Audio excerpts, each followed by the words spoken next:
George Norrie. We'll take your calls in just a second. Stephen Sindoni with us as we talk about Mount Shasta. Stephen, this area, is something going on? Are people disappearing in the hole? What's happening there? Well, there's a number of things that are happening in Mount Shasta. It depends on who you speak to, who you ask. For example, you've got a lot of UFO phenomena that are happening there around the mountain. You've got stories of beings from inside the mountain inviting people in. You've got a lot of people that are channeling different ascended masters in the area. And then you've got the military presence around the mountain who has an underground base on the backside of the mountain. So you got quite a bit of things going on around Shasta. Is it something that could be dangerous for people? No, because there's two things, George. There's love and there's fear. As long as you got love in your heart, you're not in fear, then nothing can happen to you. It's those who cross that line and are afraid or in doubt, and then the controllers have the ability to make things difficult. For anybody who's a good person, they have nothing to worry about but fear itself. So if you don't have any fear, then you have nothing to worry about. You walk in the light. Stephen, the people who rejected the invite from the 7-foot robed person, what might have happened? It's always conjecture, but what might have happened? I spoke to him last night, and he is under the impression that California is Lemurian continent, and it's the eastern portion of Mu. And from my research and what I've learned and what I've seen while I was up there, I tend to agree with him as well as the man of the legend, John Benjamin Body, or J.C. Brown, that this is an important link. This race is an important link to ancient American history. Had they gone into that tunnel, would they have come out? I think they would have. Okay. John Benjamin Body, or J.C. Brown, went in on my border crossings. He went up to that area about 13 times, and he lived up until 1940. And the only problem he had was he had told the men in Stockton in 1934 that on one of his expeditions up to the Cascade Mountain Range, he was kidnapped and just barely got away with his life. And what I came to learn was he was friends with one of the Harrimans. And the Harrimans are one of the wealthiest political families Harrimans for the last 100 years. Yeah. And they did not want the story to get out. So John Benjamin made the mistake of telling the Harrimans, and he put himself in jeopardy as a result of it. Who kidnapped him or tried to? The Pinkertons, I believe.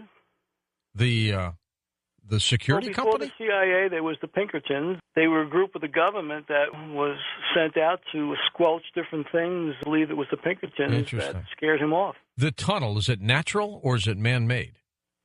The tunnel is a man-made tunnel in the inside. The outside, it's a rock basalt foundation, but the inside of the tunnel has actually been carved out.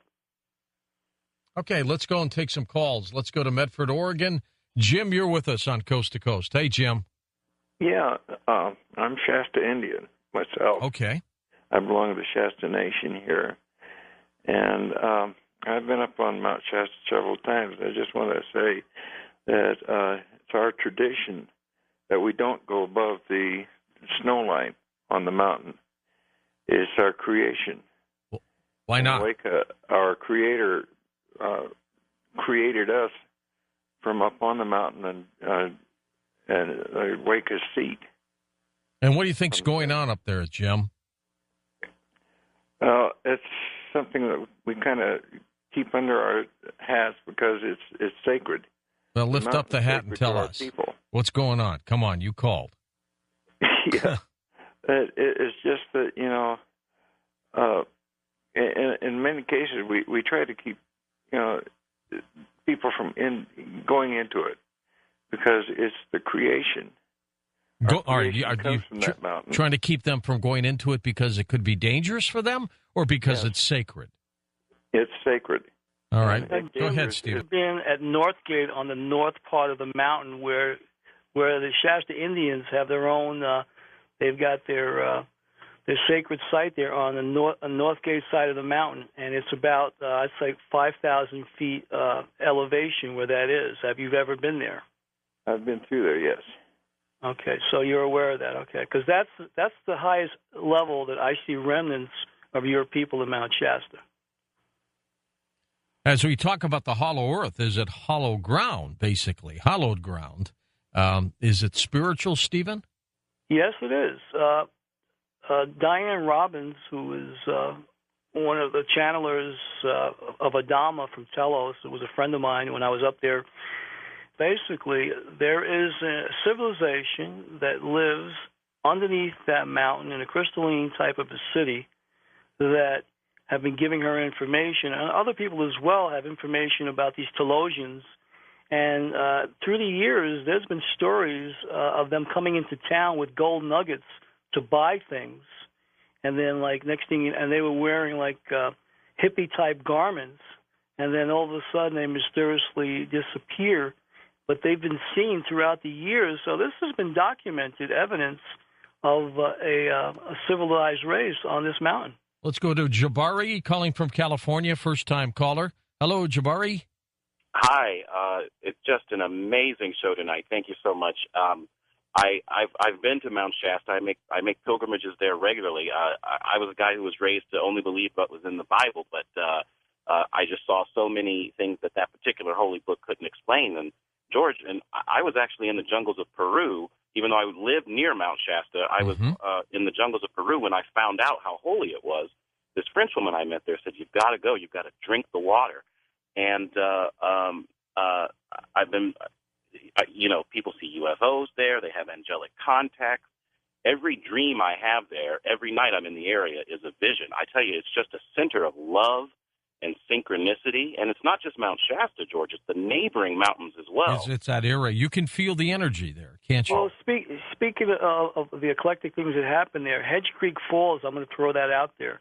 There's a waterfalls there, and people come from India, China, all different Buddhist religions come out there to get married underneath this waterfalls. It's one of the oldest waterfalls in the world. And next to it, right next to the left of it, I've taken photos of petroglyphs there that show Lemurian carvings there that are hiding in plain sight right there in Hedge Creek Falls. I've also seen UFOs in Mount Shasta hovering over the city. I remember the date was 9909, and a cloud opened up, a lenticular cloud. I saw a fleet of ships that had left the mountain, and they just traveled east. They beamed a light down at me and my friend to let us know, to make you aware of us, because I had just left the mountain at about 10 o'clock at night and went down into town, hoping I would see something that night because it was 999, all the numerical significance of it. And then to come down into the city and not to let me down, they actually let me see them later that evening. So, yes, there are things happening there, George. Next up, let's go west of the Rockies. We'll go to Maui in Hawaii. Marty's with us. Hey, Marty, thanks for calling. Thanks, George. I love your topic tonight. My wife and I, who are still married and living here on Maui now for 30 years, when we went to college, we went up to Humboldt State. We lived right on I bought 5 acres right on a point on the coast where the San Andreas Fault re-enters the land area, comes in from the ocean. In fact, we lived in Wall Gulch, and from the mouth of that gulch, you can see how the thin ridge line was sheared off from the inland portion. It's a perfect match if you just laid it together, how the San Andreas Fault just sheared this massive gorge 2,000 to 3,000 feet deep and 15 miles long. And but we would drive over. To go over to Shasta, we had to go over Paradise Ridge, which is a long ways away. I mean, I don't even know. It's got to be minimum 75 to 80 miles, airline miles, to Mount Shasta, but you could see Mount Shasta from Paradise Ridge right on the coast. And it was so gorgeous. But we would go over there for, like, when we'd have a couple days off from school and drive up as high on the mountain as we could get till we hit snow. It was interesting that your Indian guest said that they wouldn't go past the snow line. Neither did I, and it's a living, breathing mountain. I mean, the thing rumbles. And, Mount Lassen, you can feel the thing and you can hear it. I mean, it's a living entity. And, Mount Lassen, which is adjacent to Mount Shasta, blew up not that long ago. I believe it was in the teens of last century, and the devastation from that eruption is still evident clearly to this day. And I think Mount Shasta, it is not a dormant volcano. It is fully active, and you can feel it just by driving up there. Yeah, you could probably feel little earthquakes, too, I bet. Oh, yeah, no, I used to spend, I'd have to leave after a couple nights. It was just a very intense place, and I was at that time away from my Christianity and was very much interested in dabbling in... Would you ever go back there, Marty? Oh, yeah, sure. Yeah, I have friends that live in McLeod, and I drink. The water I drink, and I swear to my wife, and she's done pulled it on me if I could do a blind taste test. I drink only water from Mount Shasta. Really? At this still? Yeah, you can buy it in the stores. Yeah. And, yeah, it's in bottled water. I drink the bottled water from Mount Shasta. I love it, and I can taste the difference in it, and my wife can't believe it, that I can pass a blind taste test on bottled water. And how do you feel? Does it have any medicinal healing properties? Well, yeah, I feel that it refreshes me, but any water when you live on Maui, yeah, it's almost 90, and the humidity is almost 90. Water is really refreshing, but I love my Shasta water. I drink it, prefer it wherever I get it. I'll go out of my way to get it. But it is a very special place, and it is the most beautiful mountains, and the colors that it displays from a long distance from what I was saying on Paradise Ridge all the way over on the Humboldt coast.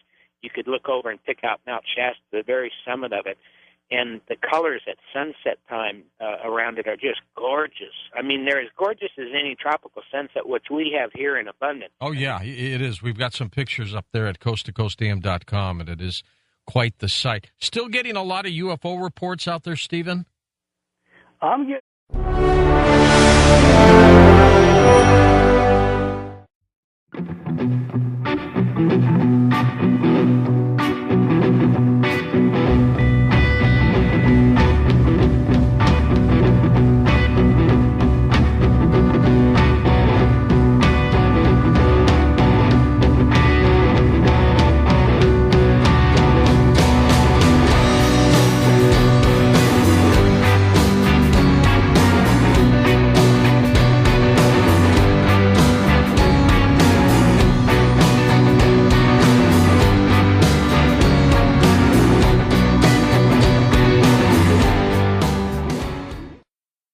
From the City of Angels off the Pacific Ocean, good morning, good evening, wherever you may be across the nation, around the world.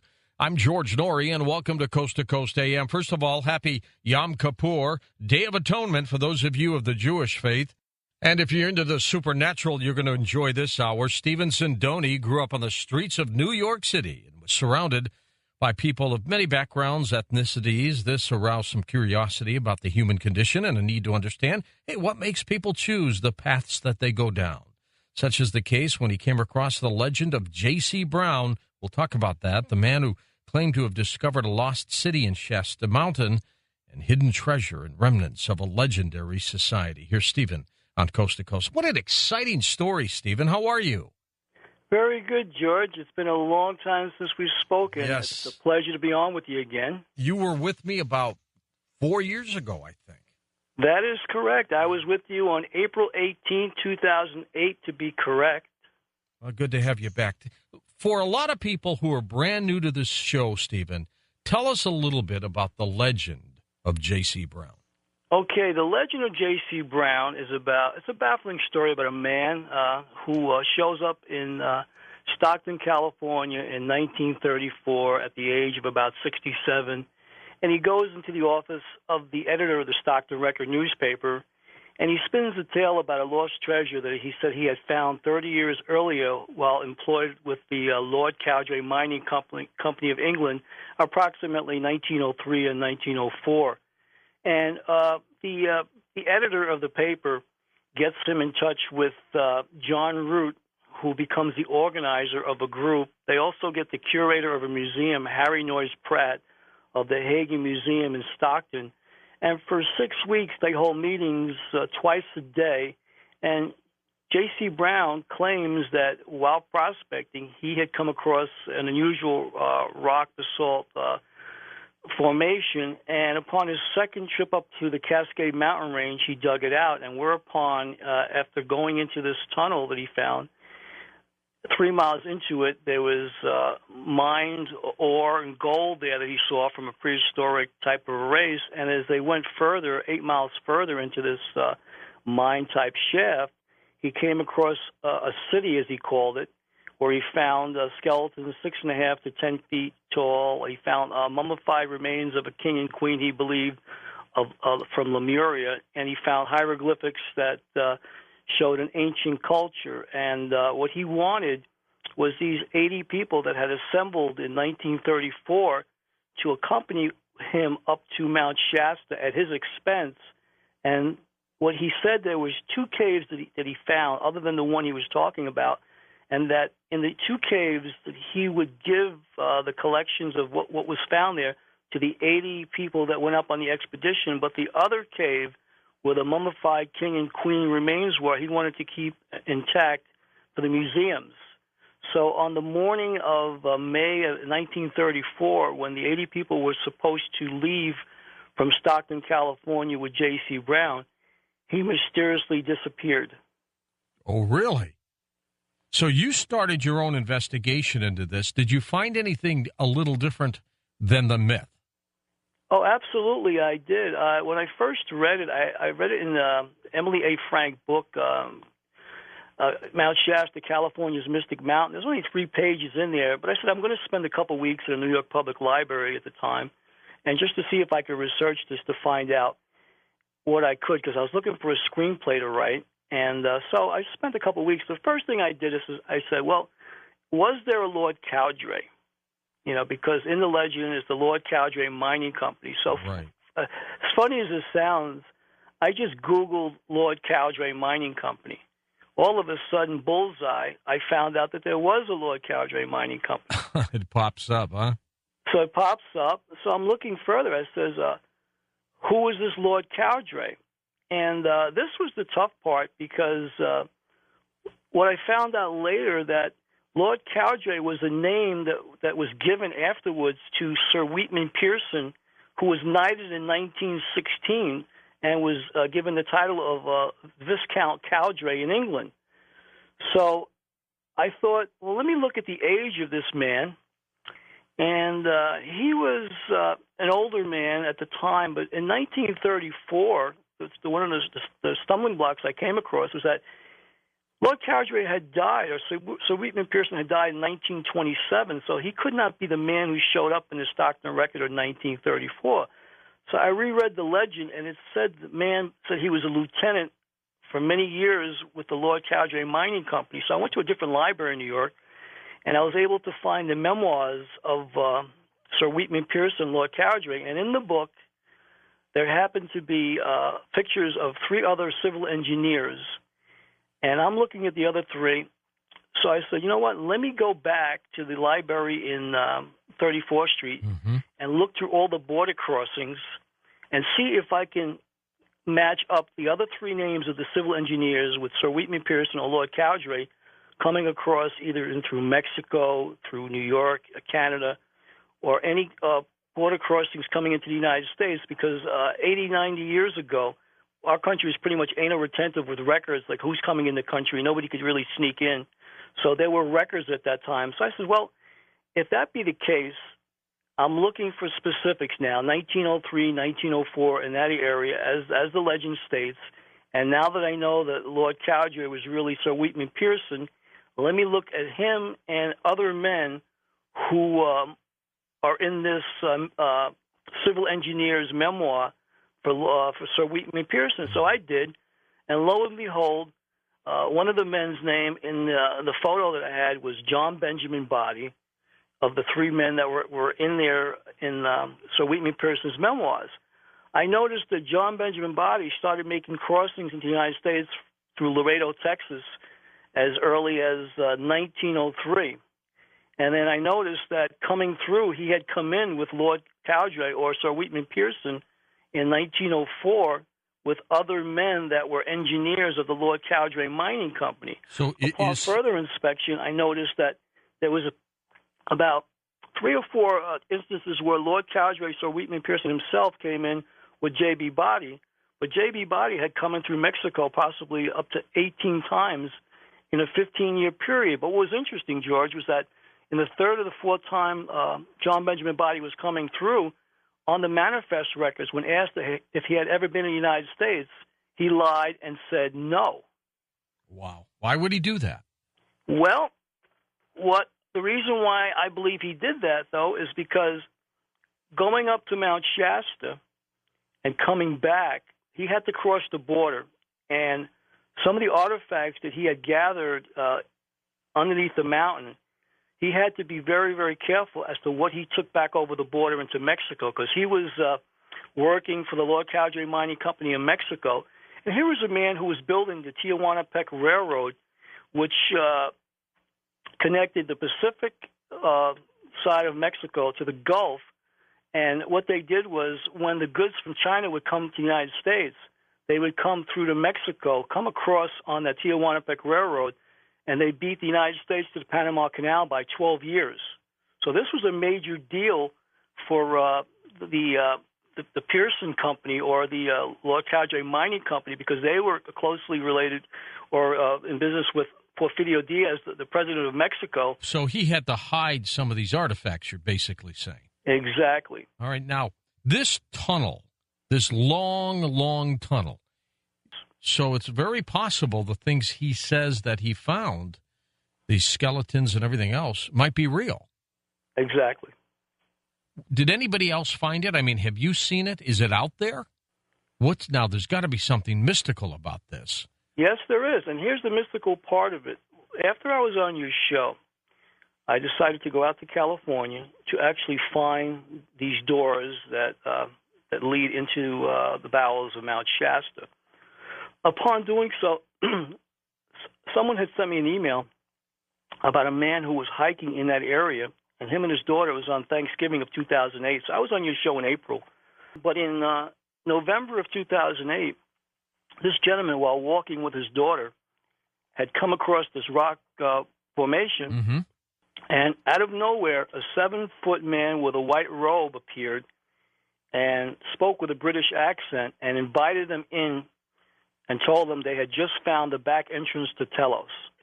Which was the back entrance of the front entrance of this tunnel, right? Yes. Okay. So way on the other side. So this man and his daughter had the choice of going in or not going in. Well, this tall figure, probably ominous figure, scared the bejesus out of both of them, so they declined. That's probably smart.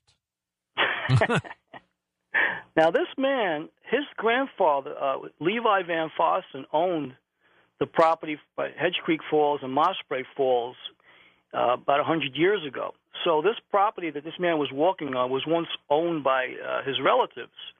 Afterwards, he put this story on the Internet, and I contacted him, and he validated that, yes, this did happen. So I figured I'd wait until I had more information, knew exactly where it was, and I figured out how it was done. And what happened was Lord Cowdray and Sir Wheatman Pearson, brought with him John Benjamin Body, who was the J.C. Brown of the legend, and other engineers up to the Shasta Springs Resort. And they were there on vacation. And Shasta Springs where it was an elite resort where you could drink the Shasta water. It was bubbling spring water that they had on the property, which came from the mountain itself. So the lava tubes go from the mountain onto this property. Mm-hmm. So this was an elite property. They would get off the train in Dunsmuir, take a tram up to the property, and they would spend their vacation hobnobbing with the rich and famous. These were all very rich, prominent men. So while they were on this property, they came across this unusual basalt rock formation, and being all civil engineers, decided to dig it out.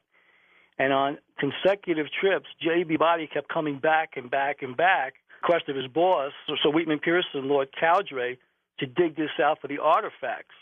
But John Benjamin Body waited until after Sir Wheatman Pearson died. Okay, hold on for a second, Stephen. We're going to take this quick break. We're going to come back in just a moment. on Coast to Coast AM. Stephen's website is hooked up at coasttocoastam.com. We'll get into what the heck is going on at Mount Shasta, and we'll take some phone calls. If you live in that area up that way, if you've ever been there, check in with us, or we'll take your questions. We'll be right back.